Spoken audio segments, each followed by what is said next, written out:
Hello, I'm Holly, and I welcome you to Maxwell Hall's virtual October Tree Walk.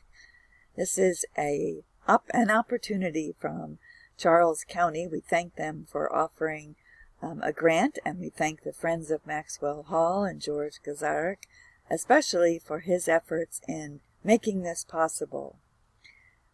We were invited to do tree walks starting last spring, but due to COVID-19, we're unable to do so. So we have this opportunity now to bring you an October tree walk. And we hope that once Maxwell Hall reopens to the public, that we'll be able to offer hands-on seasonal tree walks in person to visit the trees we'll see today and other trees as well, seasonally, at least 4 times a year, so that you can really learn to appreciate trees and identify them better in your yard, in your area. This is where we begin, turning into the drive to enter Maxwell Hall. I always enjoy this view. I like the sign that greets you and the fence from yesteryear, so you feel like you're entering history. And this is where you'll turn in, and as you come up the drive, I hope you'll think about trees. What do you know about trees? What's your earliest tree memory? Climbing a tree?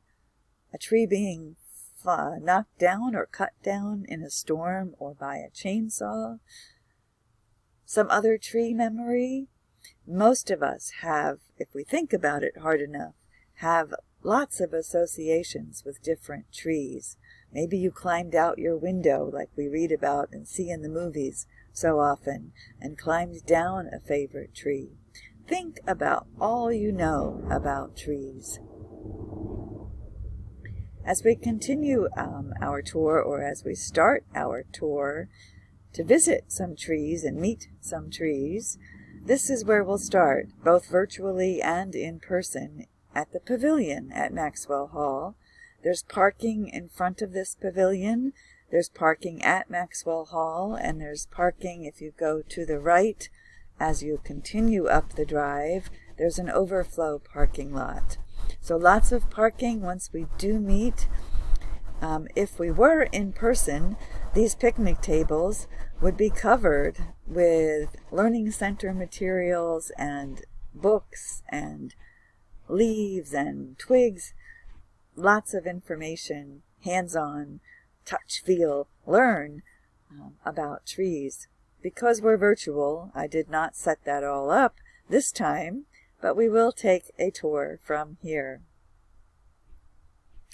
My husband is not on the video, but you'll see him in photos later in the video, and these are just some quick fun facts about us.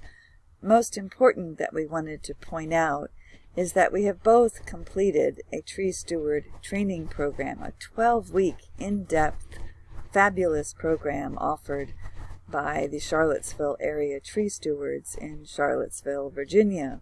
We moved last April 2019, to Charles County, and we're having a lot of fun learning about trees in this area, visiting the many parks, and trying to find more tree friends and educational opportunities. I'll let you pause if you wish to review this, but I'm going to continue on.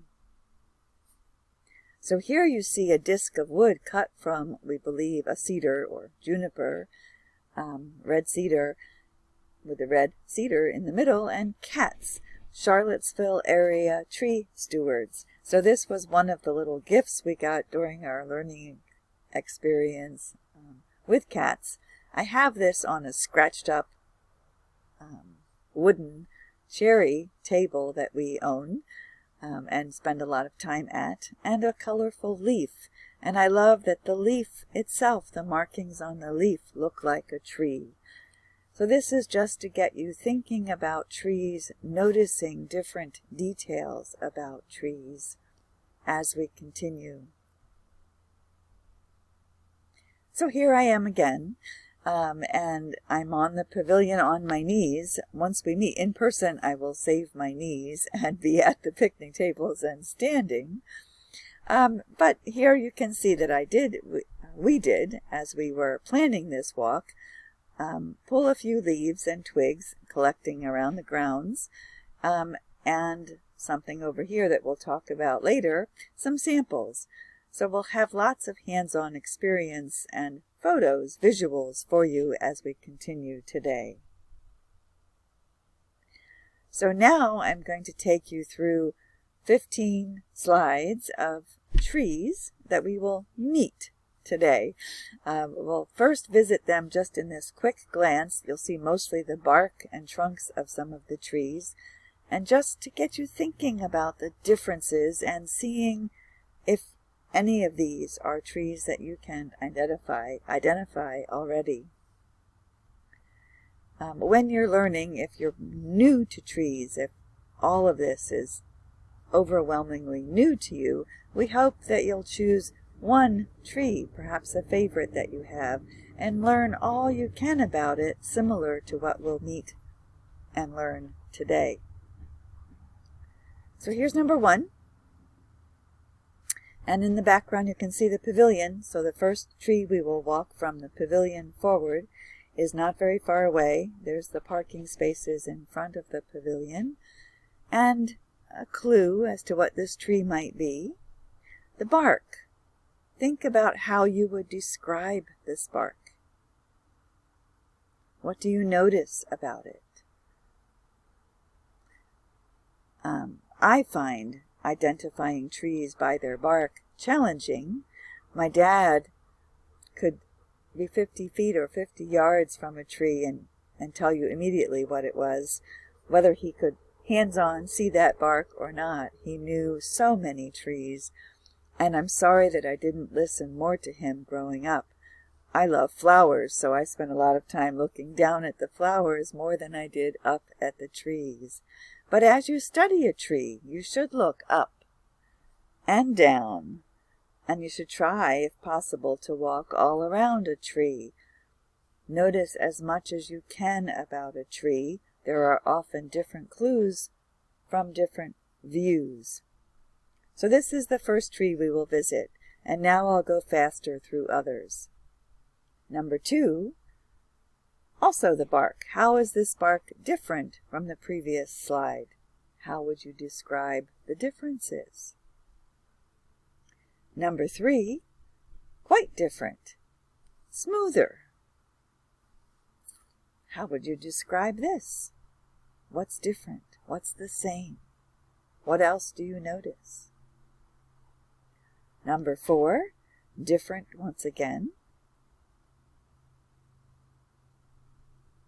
And here's Warren. He's introducing tree number 5, and he's standing there to show you the girth of the tree. The tree trunk is quite wide here. This is a substantial tree. Number 5. Number 6.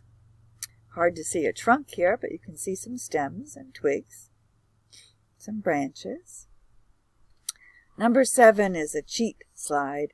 This is not a tree, but does show a few invasive plants and vines that grow prevalently in Maxwell Hall's property, and we find it hard to introduce you to trees at Maxwell Hall without talking a bit about invasives.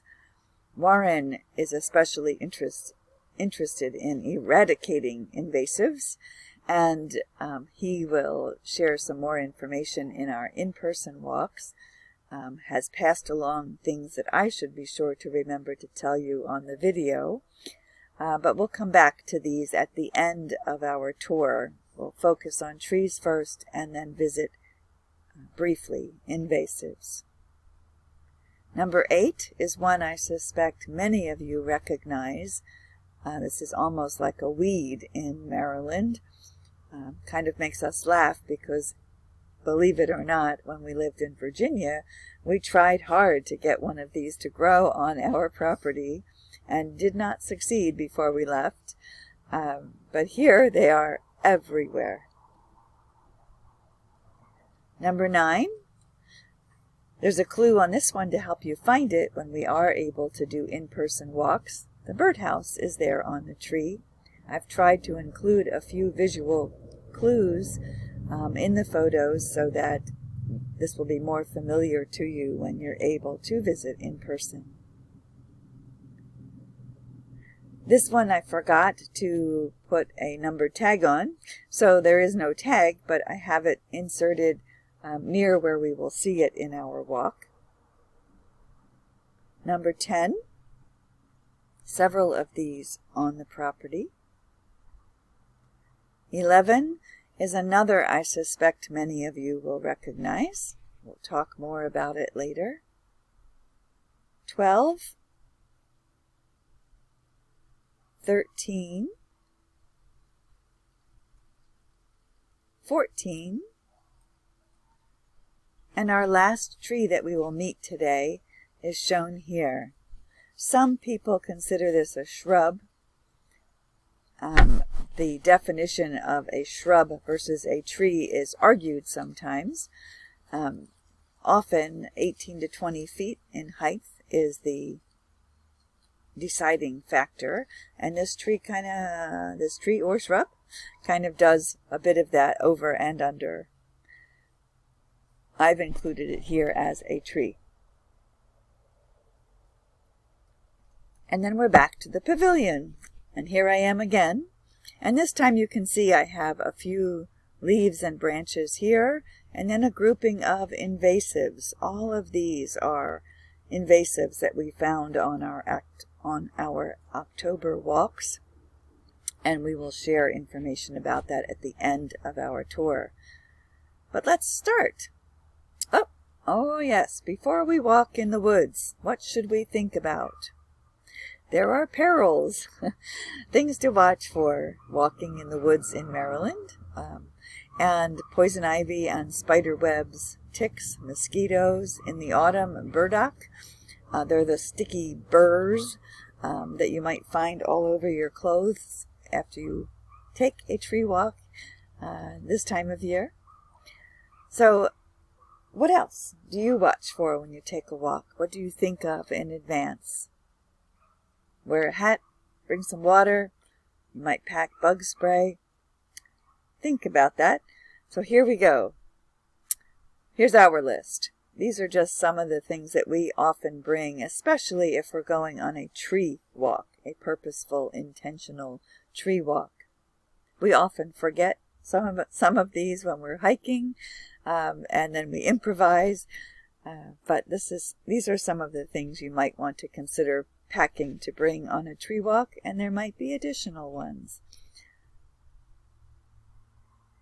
So, a quick review. I say quick, and it's a busy slide.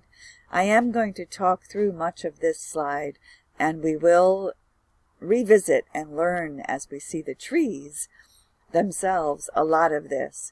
But I don't know how much you know about trees or tree identification, and so no matter where you are, hopefully you'll find something here of a refresher course or a, wow, I have a lot to learn.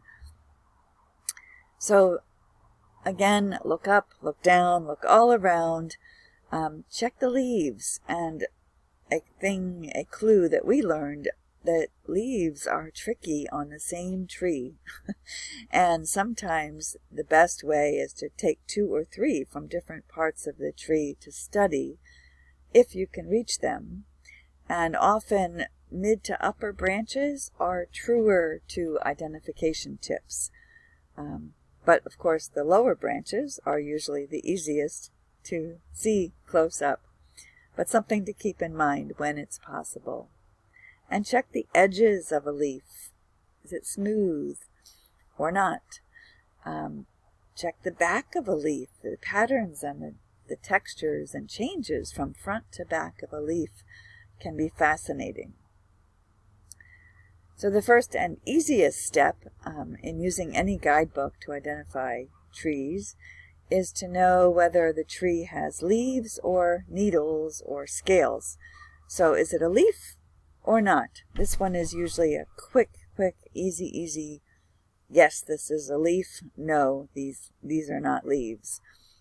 So a pine tree has pine needles, not leaves. Usually quite easy to tell.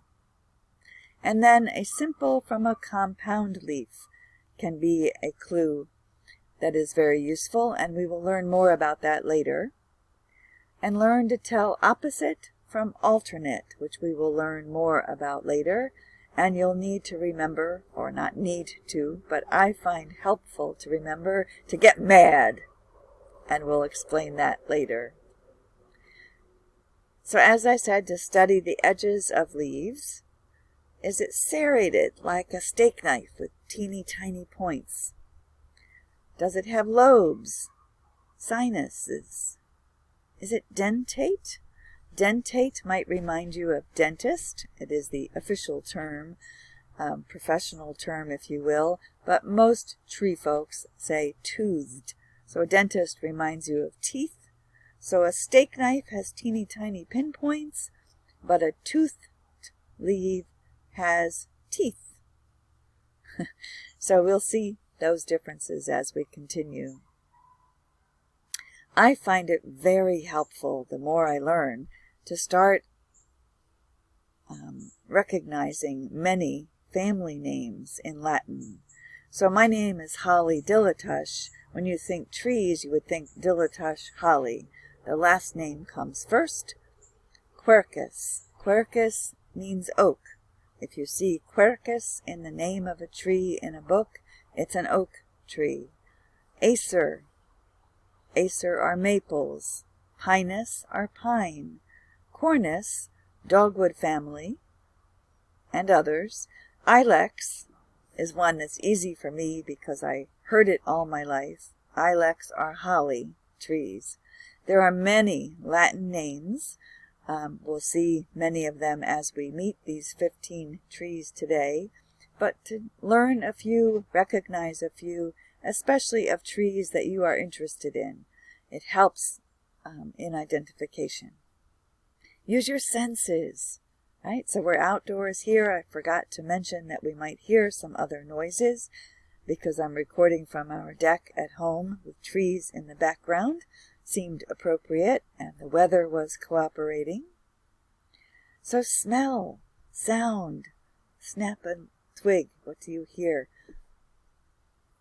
Feel leaves, touch. Taste sometimes comes into play. And of course, sight. Also your sixth sense observations. If you had a favorite tree as a child, or you always picnicked under this one tree, or it was outside your window at school, you might have a tree that you just know when you see that tree, that's a tree. And take advantage of that.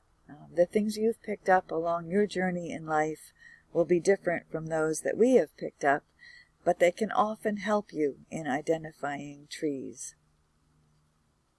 And then an important and fun one that we've learned as we have met more and more tree people is always to consider others' observations and their identification guesses, especially asking for their reasoning. Right? Using the books can be tricky, and talking about a tree, describing bark, can be tricky and different to each of us. So thinking carefully, looking carefully, listening carefully can help you in identifying trees. And we are not experts. We have learned a lot. We do try to practice and revisit and remember, retain what we have learned. But we may make mistakes too. The seasons help you in identifying, and we started this virtual tour in October. So spring often has stronger, definite clues. And so we will revisit these same trees in the spring and be sure that what we're introducing you to is correct. So feel free to argue with us, as long as you'll explain yourself. This is one book that we take with us the most. You can see by the measuring tape, it's tiny. It fits in a pocket or in a little body bag or backpack that you might have with you. It doesn't weigh much at all. And so it's very helpful for us as we are enjoying walks or hikes anywhere. We try to tuck this with us, if nothing else, so that we can stop and double check if we're making a guess and then not sure about a tree. But we both love books. We both have volunteered and do volunteer before COVID at local libraries and book sales, and so we have picked up quite a few books along the way, some for children, some not, and we love wood, so we have a wooden bowl. I'm not sure what kind of wood this is, but I love it. And this vase is made from olive wood, olive tree. We have lots of books to try and help us reinforce our learning, novels, information, children's books. I'm a big child, and I love the way children's books introduce trees.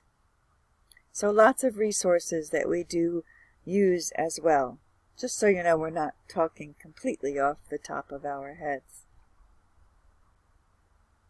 So here we are back to revisit now some of the things we talked about. This has needles. These are leaves. So when you're identifying a tree, you look at the shape, you look at the edges, simple leaf or compound leaf. This is one leaf, it's a compound leaf. This is one leaf, it's a simple leaf. We'll talk more about that as we continue. And now, here we go. More about that. So you saw on the previous slide a compound leaf. It has leaflets that look like leaves, but these are not a complete leaf. They are not a simple leaf. They are leaflets off of one big leaf. This is from a black walnut, and when leaves drop from the trees in fall is one easy way to tell a compound leaf, because the entire leaf drops. So this does not drop separately. It drops attached to the stem of the leaf, and the whole leaf drops. And the ways you can tell, I'm going to introduce a few terms. If you're not ready for this or not interested, you can ignore me and go on. But stipule and petiole, these confuse me still, because stipule starts with ST, and so does stem, and I think of stipule as the stem of a leaf, but that's backwards. This is the petiole, and this, where it attaches, is the stipule. So if you'll notice these fat, chubby parts that grow where it attaches, that tells you that's the leaf. And here you can see, I hope, behind the video, the fat part on this one leaf. Okay, another leaf, another leaf, another leaf. Sometimes the leaf has already fallen, and what you'll see is a leaf scar, just like a scab on your body or a scar on your body. A scar where it fell off, right? The scab fell off, the leaf fell off. So we'll revisit these, but some things that might be helpful. So now we're going to tell you the identification list of the trees we will meet today and the order that we'll visit them. So the first one we will visit is a loblolly pine. Just a moment to read through the list. I won't read them out loud, but to see if any of the names or all of the names or many are familiar to you. I hope some of them are, and if not, you'll have more to revisit and relearn. One quick comment about the Latin names for the trees is the pronunciation can be tricky. You might look at these and say, whoa. And one thing we've learned from several tree friends is just to pronounce authoritatively. Pronounce the name as if you know exactly how it is supposed to be pronounced, and most people will believe you. Some might argue and correct you, and you can check, or if you're fluent in Latin, you're way ahead of us and will be able to pronounce much better than I will. But these are the trees we will meet, and let's start. loblolly pine. So the first bark that we saw with number 1 is the pine bark. Thinking about how to describe it, and everyone does that differently, we have found. Look down. What clues do you find on the ground? Lots of pine needles, pine cones. Definitely helpful in identification. Look around at the branches. One fun fact on pine trees that sometimes alarm me come November, December, January is that almost every year, almost every pine will lose about 1/3 of its needles, turn brown, and start looking like they might be dying. But that's the natural cycle of a pine tree. So it gets fresh new needles, about 1/3 of them each year. So it doesn't shed completely each year, but does shed a lot each year. And with pines, needles come in bundles, and they attach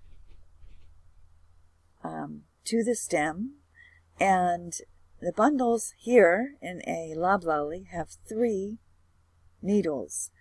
One of the trees I first learned was white pine, Quercus alba.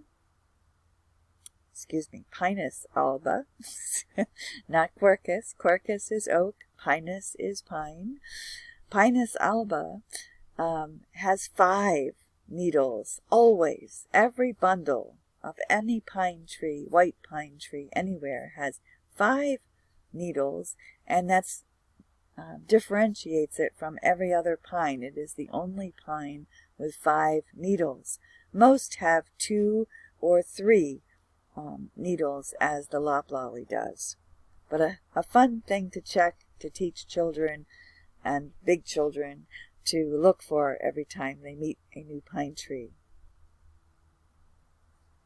The second tree is black gum, Nyssa sylvatica, also often called Tupelo. If you're a Van Morrison fan, you might remember the song Tupelo Honey, which I always think of when I meet a Tupelo. Sour gum, some people call it, which confuses me because I know another tree by that name that's not this. Sourwood, sour gum. Nyssa sylvatica is glorious in the fall. I tried to show here some of the colors that the leaves change, often red, mostly a reddish color, but wonderful colors on a black gum Tupelo. The bark, lots to notice as we continue.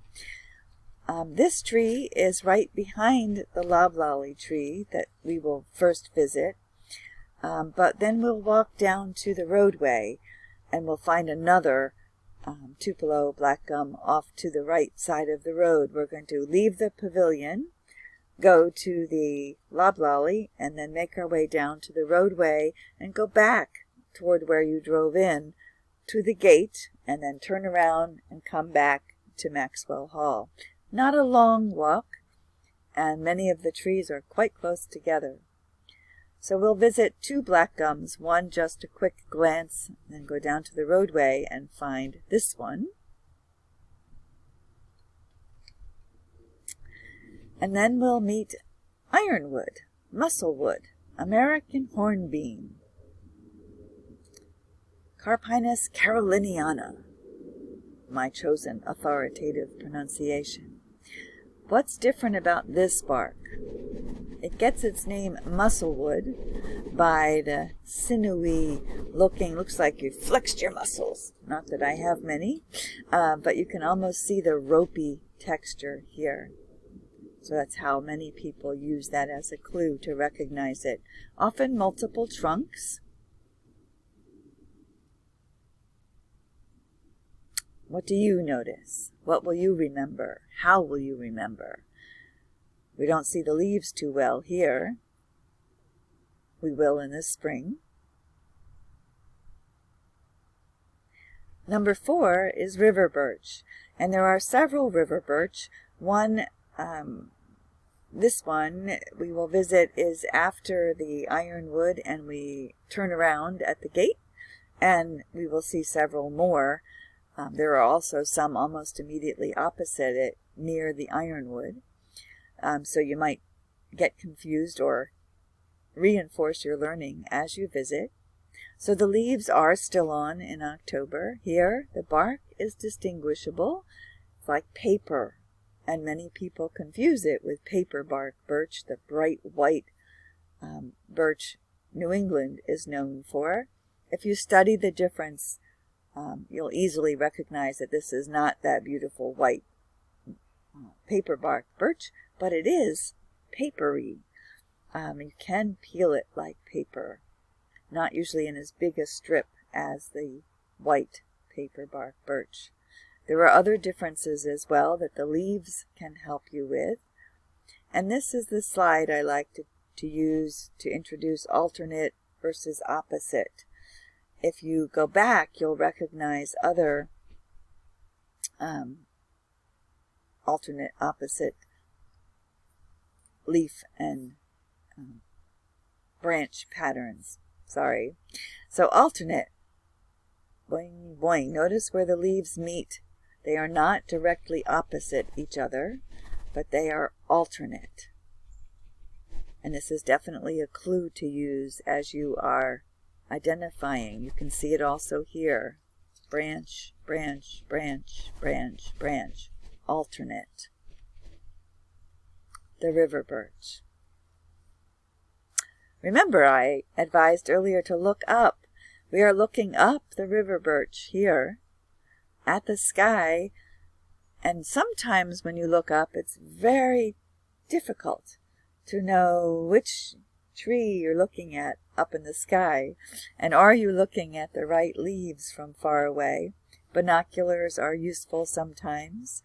Warren wanted me to caution that invasives can make tree identification challenging at Maxwell Hall and many other places because they are often entwined and look like they are the branches of a tree.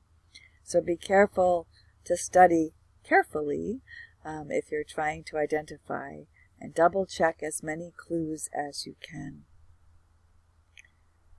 You also can see a difference here. We visited a few times in preparation for this tour, and a lot of leaves dropped between our visits just a few days apart.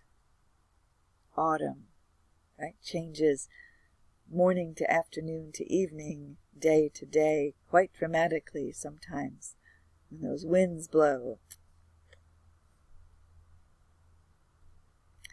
Our next tree is the southern red oak. And here you see Warren. It's a quercus, it's an oak. Falcata, I'm not as sure. Falsata, falcata. I need to be more assertive in my pronunciations. This is a big oak tree. I have this photo here to give you landmarks to find this when we're in person. You're now walking towards Maxwell Hall from the gate, and there are some railings, fences put up to keep you from falling off the road or driving off the road. And then there's a break in the fence railing, and in between the break is a beautiful oak tree. Many people know oak leaves, can recognize most oaks, but hard to identify between them for me. Red oak, white oak, and many different kinds of red oaks, white oaks. Acorns can be helpful. We didn't see acorns this year and have learned in recent years that oak trees don't necessarily drop acorns every year. So this year, apparently this tree decided not to drop acorns. So it gives the squirrels more to hunt for. The southern red oak is an interesting oak tree because it has two different shaped leaves on the same tree. Both of these are southern red oak leaves, and I've got photos that are going to be hard for you to read, but wanted to show you that we do some of what we do as we study a tree and resources that we find in various places. Because we're from Virginia, this is from a project done in Virginia. But I wanted to point out the southern bell, southern red oak, southern bell. If you look at this leaf and think about a bell, if you turn it upside down, this would be the clapper of the bell, and it has a distinct bell shape. Maybe distinguished as well, but distinct bell shape, and the only oak that does. So when you see a southern bell, you know that you have found the southern red oak. So on the ground we found lots of both shapes of these leaves. I also include this because we will visit this tree next. This does not look like an oak leaf, but it does have acorns. It is an oak, and it is the willow oak, Quercus. You see the name, oak, Latin name for oak. So the willow oak looks like a willow tree. If you think about willow trees and how their shape grows, maybe not a willow tree. This is a willow oak. It is a beautiful tree, often used for specimens in commercial locations, or for ornamental trees in a yard. Quickly becoming one of my favorite trees, and we are currently nursing one that we dug up from our neighbor's property before they were going to eradicate it to put in some pavement. So we dug it up and have been nursing it. It has new leaves on it this year, and we're hoping it will become a glorious tree in our yard. Beautiful trees. Looks like a willow oak. Ha! The invasives.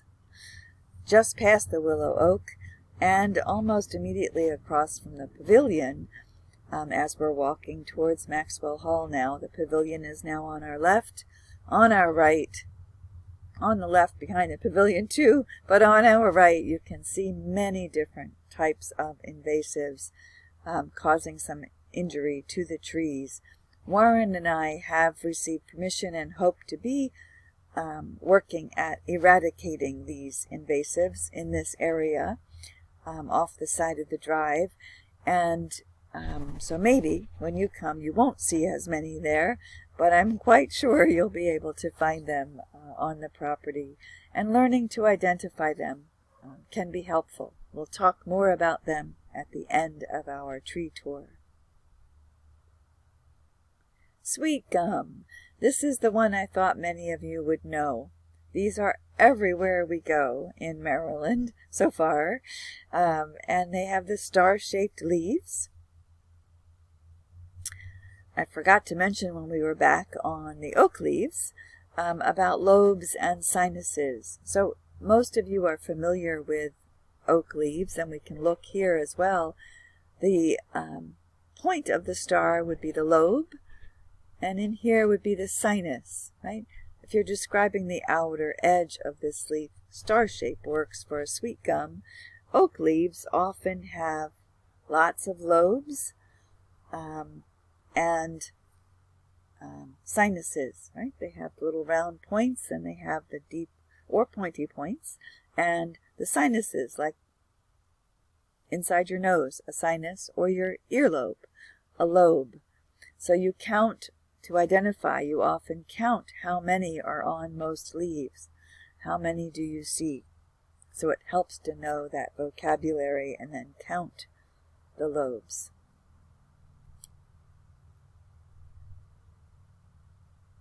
The gumballs, many people call them the seed pods gumballs. It's part of where the sweet gum comes from. Sticky and sweet. I didn't realize till this past year how sweet gum are. We have so many on our property, and you crush the leaves or walk by and brush by. You can often catch that sweet aroma. Sweet gum. One of my very favorite trees for a long, long time, for lots of reasons, is the tulip tree. And the first and strongest thing we learned, I think, from the Charlottesville area tree stewards is that this is not a tulip poplar. I learned tulip poplar growing up, but it is not a poplar. Liriodendron tulipifera, which I think has a musical, beautiful, rolls off the lips, Liriodendron tulipifera. Sophisticated name in Latin. Tulip tree has distinguishable leaf shape as well, different than a star. Children often call these t-shirts hanging on a clothesline. Right? Here's the two arms and the tails of a t-shirt, and they often are side by side hanging on a clothesline. So learning tricks to help you remember different things about different trees can be helpful. People love these in the spring for their beautiful tulip-shaped flowers that often drop and float in lakes or streams. They're orange and yellow and green and beautiful. And the seed pods they leave, they're not always true flowers, but we call them flowers. I tried to get a photo showing that in October you often see tulipy-shaped seed pods left from when the flowers have fallen off. So Liriodendron tulipifera, tulip tree, not a tulip poplar, not a poplar, tulip tree. Next is the dogwood, Cornus florida. Pick your pronunciation and go with it. Cornus, family name, helpful to know. We think this is Florida. We will know for sure in the spring when the flowers come out. Most people know dogwood flower. It is beautiful also in the autumn. Different trees turning many different shades of reds and greens and yellows and plums and purples. Wonderful. And I love the seed pods that develop on different trees. The berries, sometimes you'll see bright red berries in the winter. We'll see what we see when we go back for our winter tree walk. And here is where we talk about MAD.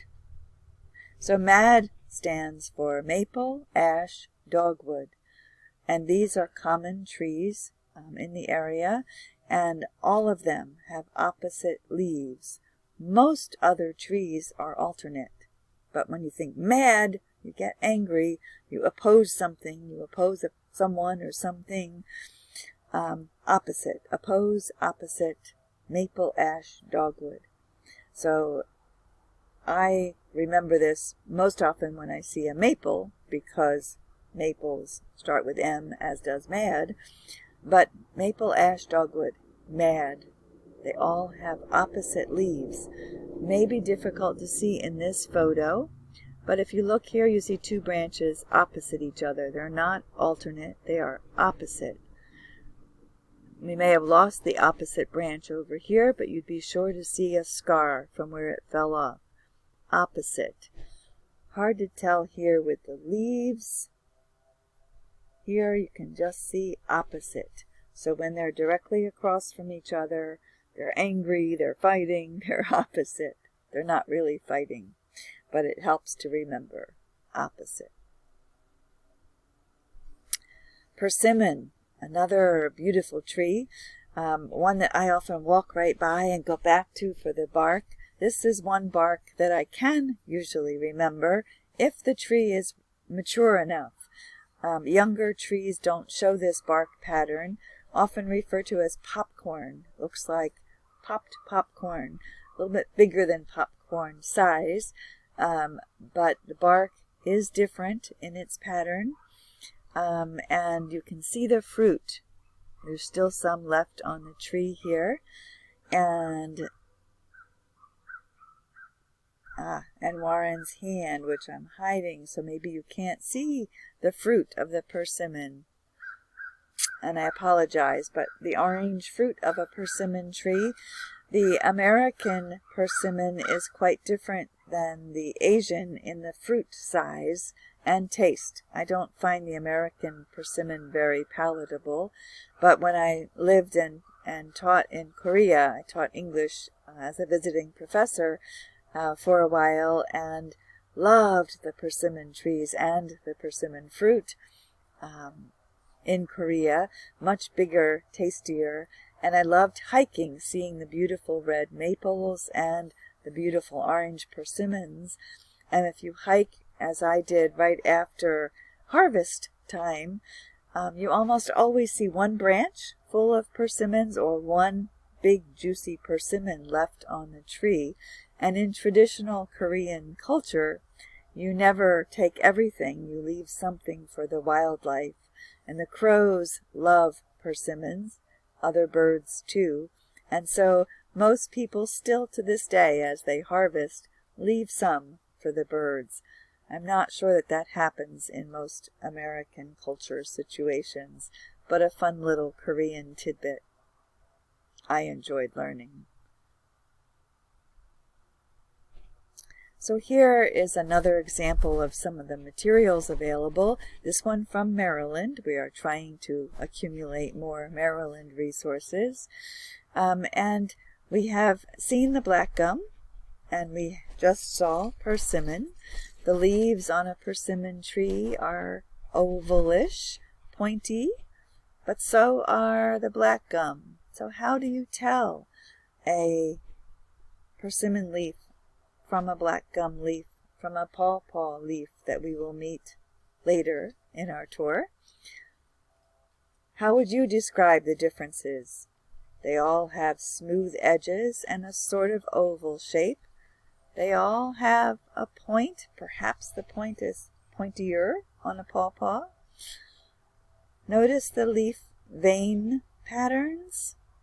They are different. How? What's different?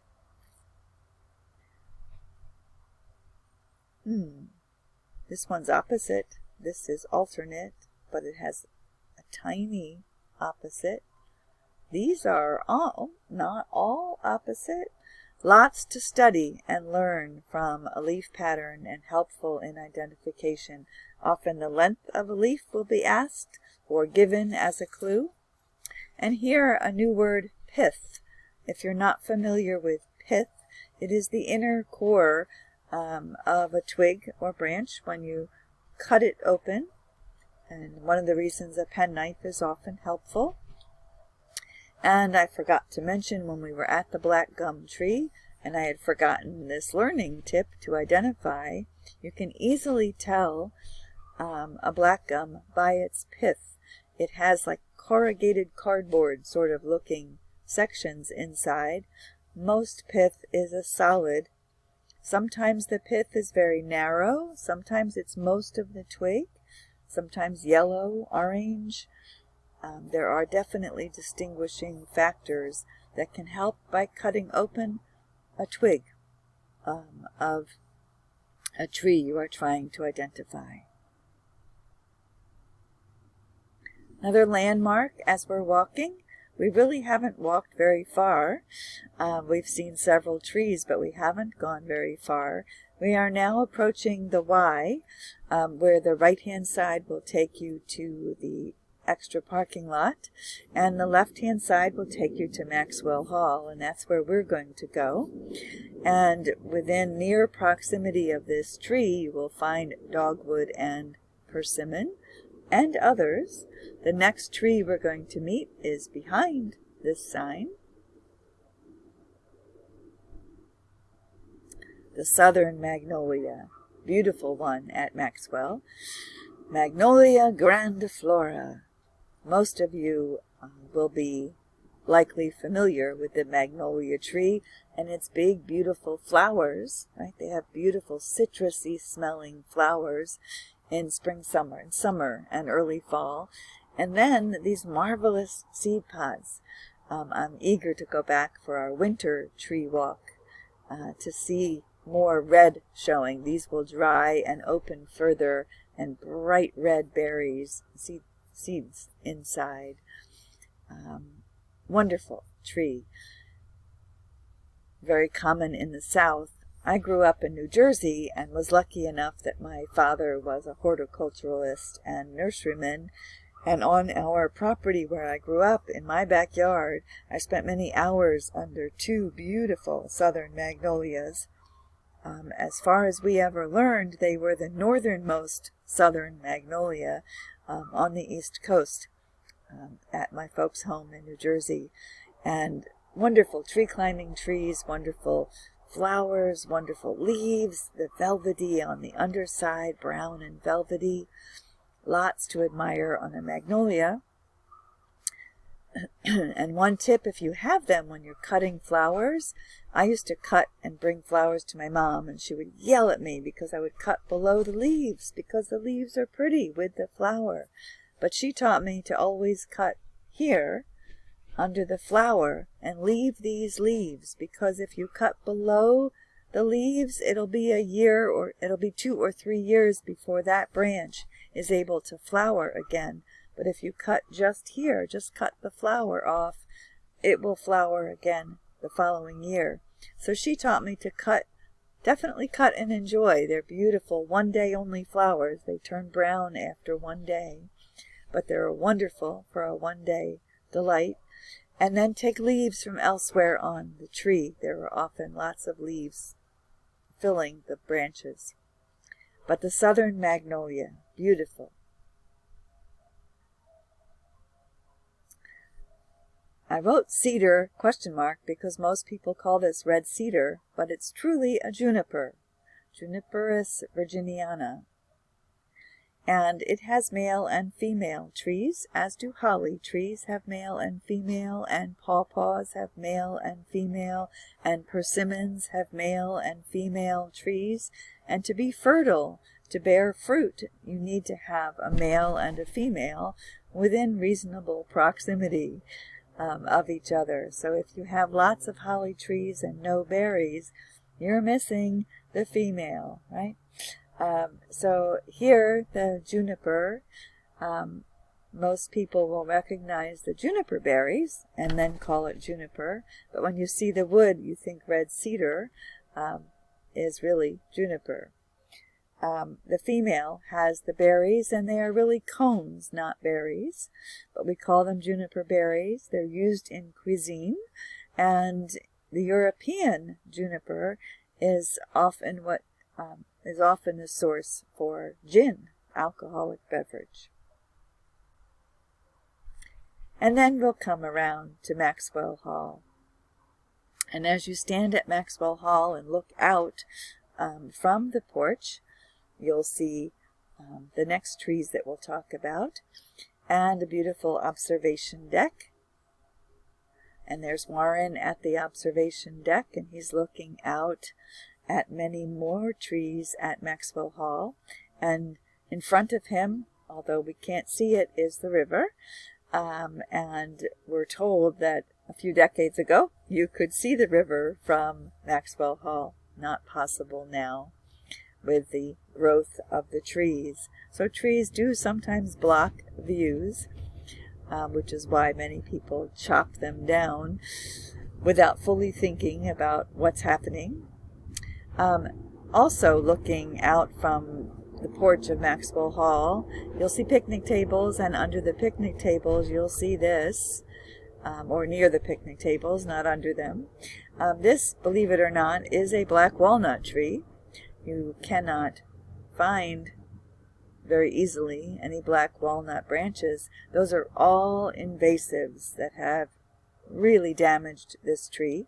Charles County is working at eradicating the huge poison ivy that had covered this tree, but many other invasives are here as well. So they really can strangle a tree, and this is a very good example of it. We hope to be part of the team to continue eradicating or encouraging Charles County to do so, and we hope that we'll be able to get this walnut tree to still have a few years of glorious comeback. But because it's hard to tell, we will visit another black walnut soon. And I stop here just with a note that when we are able to do this walk in person, this might be where those who are using a cane or on a wheelchair, using a wheelchair, will want to stop. The next tree is possible, but it's over lawn, over grass, and so a little more difficult. The walk up to this point is mostly on the drive or on easy to cross area, and lots of volunteers with a group tree walk to help push a wheelchair.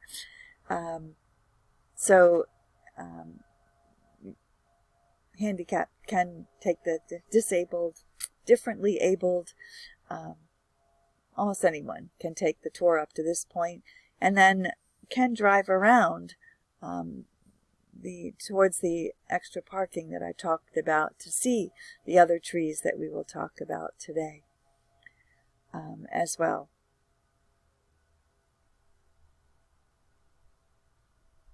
Virtually, we can go anywhere. So here we go. Here's another black walnut. This one is easier to see. In the fall, in October, some of the leaves are still on, and this is the tree that we said has a compound leaf.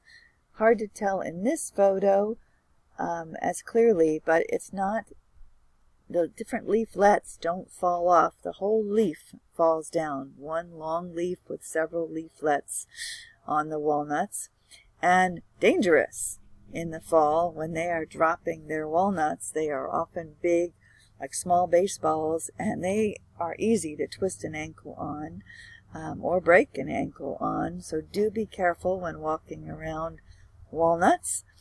I'm learning to identify them can be helpful, to be watching downward instead of up at the beautiful leaves, but watching your step as you're walking around a walnut. Shape often recognizable when leaves drop. Easy to see. Black walnut. And next, around behind Maxwell Hall, off to the side, we will see, to the side of Maxwell Hall, we will meet holly, Ilex, American holly, Ilex opaca. I grew up hearing this at the dinner table, and all my life, my grandfather Earl Dillatush, was the first nurseryman to bring American hollies to the East Coast from Oregon and to market them as a landscape tree. And now they are often sold in just about every nursery, and many different ilex are used. My grandpa planted American hollies through a contract with Ma Bell Telephone Company in New Jersey, and every office in New Jersey had American holly tree, and my father, following my grandpa, took care of those trees, pruning and spraying and keeping them beautiful. So that I know there are beautiful American hollies in New Jersey. You often can find them in many other places as well now. Pointy leaves, they can hurt. They can be quite prickly. Beautiful one here by the herb garden. Beautiful herb garden. And Warren is studying how to describe the American holly to you. Here's Maxwell Hall. Holly would be over there. And we're looking back up.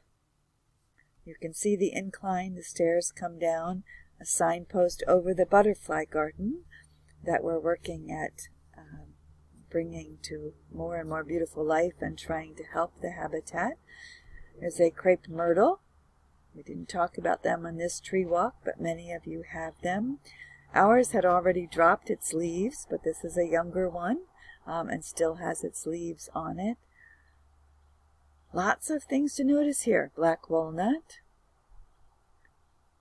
Which trees have lost their leaves, which haven't?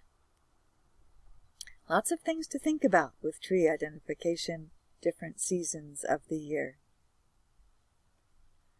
So now we go down past the butterfly garden, walk a little bit, and turn to our left, and we'll see this pawpaw patch. You may have heard the songs or have read in novels, meetings, romantic gatherings, couplings at the pawpaw patch. Pawpaws colonize. They grow, so you often find them hardly ever see just one unless it was planted specifically. You see them in multiples. And pawpaw fruit is delicious. If you haven't tried it, I hope you will. I hope to be part of planning a pawpaw festival somewhere in Charles County. Lots of pawpaw patches in Charles County. Warren's hand is there to show you how long a pawpaw leaf is. You remember we saw pawpaw, persimmon, and black gum. All have oval-shaped, smooth-edged leaves. But pawpaws are definitely bigger, and they have this appearance as you approach them. This is another example of one along the driveway that we found.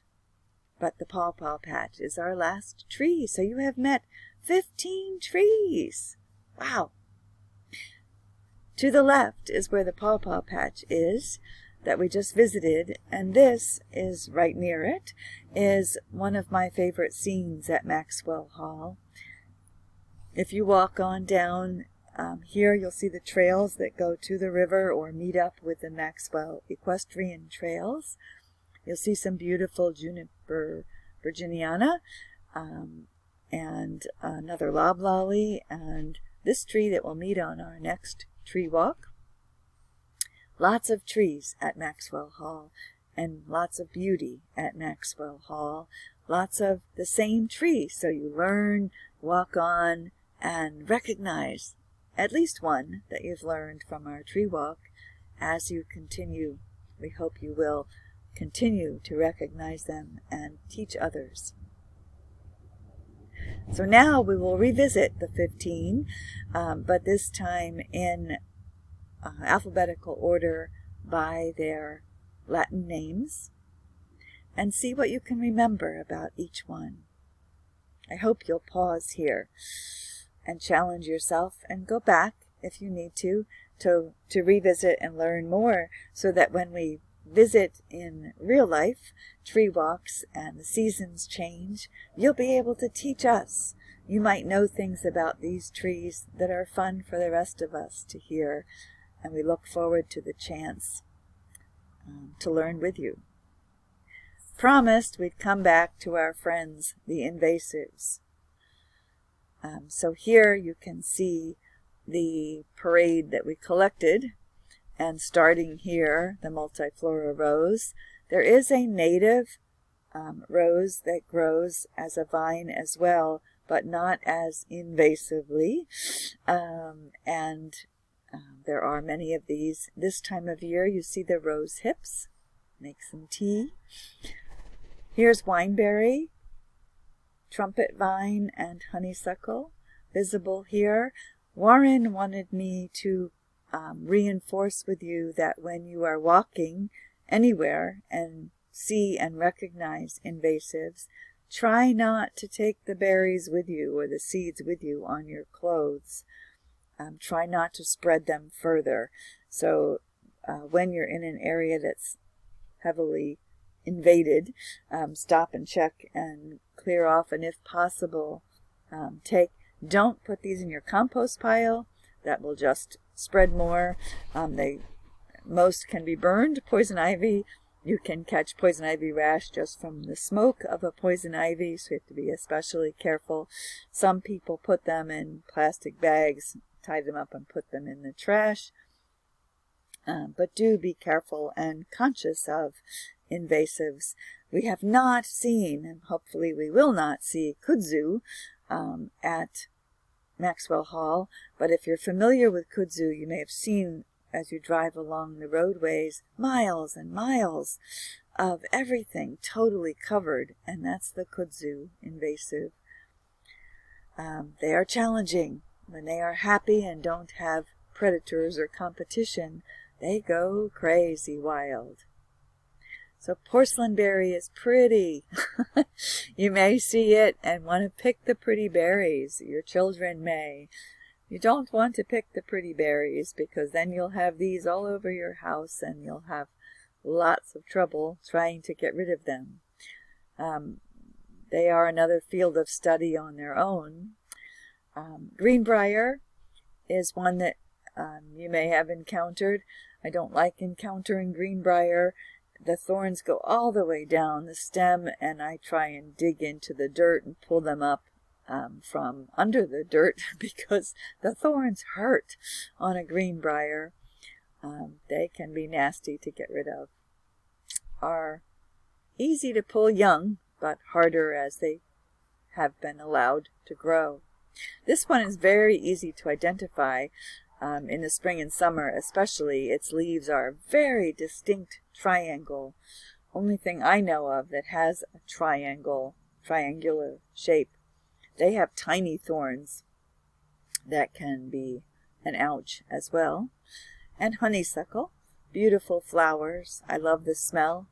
When the honeysuckle are in bloom, you can smell them a mile away and fill the house with a fragrance like lilacs do, but they are an invasive challenge. So this is a list of invasives we have seen at Maxwell, and we hope to team up, meet more people who are tree stewards. I've just recently been in touch with a group in Annapolis, and they tell me that there are plans to get a tree stewardship training program in Charles County. I hope we'll be part of making that happen, and if you have the interest, that you might as well. If you know of contacts for us, we hope you will share them with us. This is information again from Virginia, trying to educate on the invasives and why they're not a good idea to encourage. So we encourage you to learn more, find information available. This is a certificate from Charlottesville Area Tree Stewards to show you proof that we have graduated from this course. Fabulous resource. Their website, I have a list of resources at the end here, and their website has phenomenal, I think. I love cats. Go cats. They do a wonderful job. They're, I think, in their 11th or 12th year now, and it's amazing when a dedicated group of people get together what can happen. So they are responsible for many a tree planting, many invasive removal projects, trail building and clearing, learning, teaching, getting children involved, getting volunteer university students. So much could happen, and we really hope to hear from a few of you to help make it happen in Charles County. This is a list from their brochure, so you can see description and photos of some of the things that projects that they've been involved with. And we'll stop there with our little plug. But we missed a lot of trees today. We talked about 15, but as we kept coming back to how many we should include in this recording video and how not to overwhelm too much, we realized when we made our list of what we did not cover today that we missed our ABCs. So you can see here A, B, B, B, C, C, C, and S, the plural. So we have many more trees we hope to plan new walks and introduce you to. But we wanted to give you a virtual tour of some of the trees and tree walk possibilities at Maxwell Hall. And we thank you for taking our tour. We hope you've learned a thing or two, and will contact us if you're interested in being on an email list. I see I made a mistake on my slide, and I apologize. I edited it and did something wrong here. But if you're interested on being on an email list or have information to share, you can contact us through my email, which you see here. And I hope we will hear from you. This is a brief list of a few resources that I especially like. I could make long lists. Visiting the library and asking the librarian to ask you to find age-appropriate books about trees is wonderful. I went and sat down and had a pile like this and enjoyed looking through children's books. There are very many to choose from, and you may have some on your shelves already, but a few other links here worth checking into. And trees are the story keepers of the land. I love this. It's a Native American, attributed to Native American wisdom that's passed down. So we hope that you will learn more about trees, notice more about trees, enjoy them, cherish them, help them, plant them, and thank you very much. Bye for now.